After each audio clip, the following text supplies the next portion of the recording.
Hello friends, welcome to Programming in Your Hands Part 23. We are going to look into a concept of exceptions where the placement people usually tend to ask you and probe you with such concept of exceptions. Now, why do you go for exception? To detect the errors and to throw the exceptions to take appropriate actions. So, for which you have three different blocks which to remember. One is the try block, catch block, and the throw straight statement. You call it as exception handling in C++. The catch block is called the exception handler. So remember, you have three different parts to remember. One is try block, catch block, throw statement. So try, throw, and catch.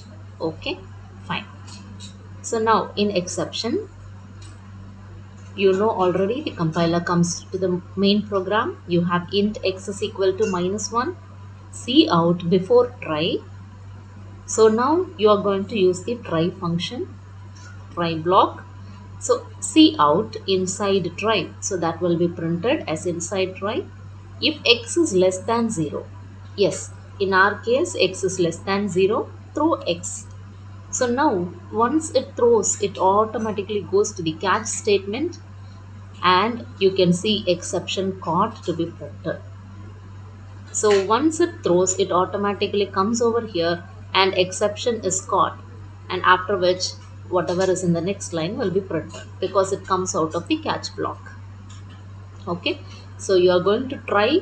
If there are some errors, you are going to throw the statement and the catch block will catch and display the error message. This is the work of your exception. Catch block acts as the exception handler. Now, if you take classes and objects, you have your data, you have your member functions. Now, this is your int main. You will have your normal code which interacts with your class. You have a try block, that is the code that interacts with the class. If you have a good call, there will be a normal return. If it is again a good call, a normal return. But if there is a bad call, which means if it encounters some error inside, it throws and the exception is thrown here and the catch block, that is the exception handler, will catch this particular message and display the error message. Okay, fine. Now in if you are using exception in class, what will happen? Yeah, we'll see here. You have const int max equal to 3. Wherever you have max, it will be all automatically allotted with 3. Class tag, you have private. Okay, now you know already it comes to the main program, but before that you should always remember that range is going to be thrown. Okay, so now you have your class range which is empty. There is an empty class which is named as range, and you're going to throw that particular range and you're going to catch that. Okay, so now automatically it comes to the main program. You have stack s1. Stack is the class name, s1 will be my object. It will search for a constructor. Your constructor is over here. It automatically assigns the top value as -1.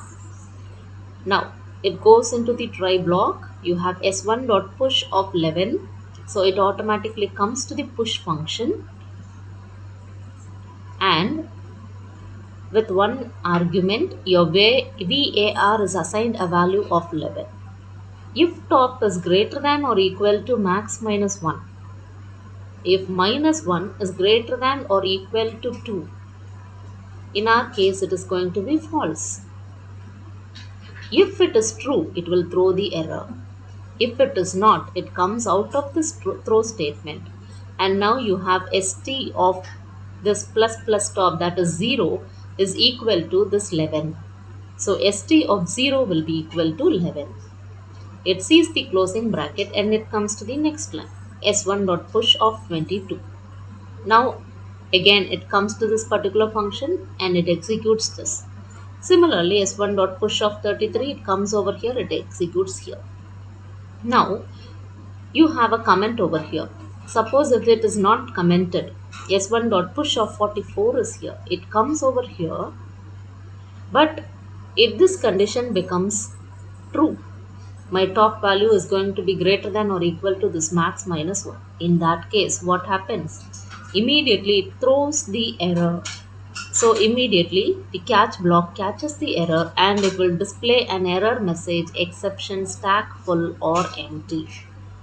And after which it sees the closing bracket and comes to the last line and it executes, it displays arrive here after catch.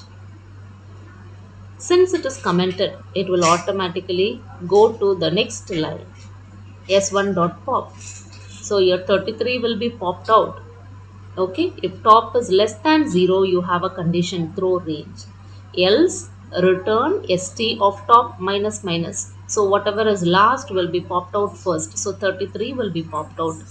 Next s1.pop. So 22. Next 11. Now it encounters an error. You have s1.pop-off.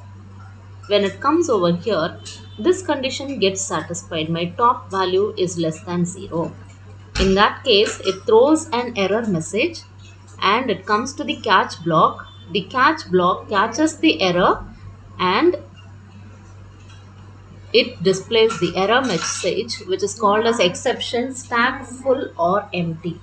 So in this case, you will get an output of 33, 22, 11 and at last exception stack full or empty. So the observations, or you have to remember, code is executing normally outside a try block. Control enters the try block. The statement in the try block causes an error in a member function. So the member function throws an exception and the control transfers to the catch block, that is the exception handler, following the try block. Thank you. Hope you would have understood the concept of exceptions, which are very, very important. Thank you.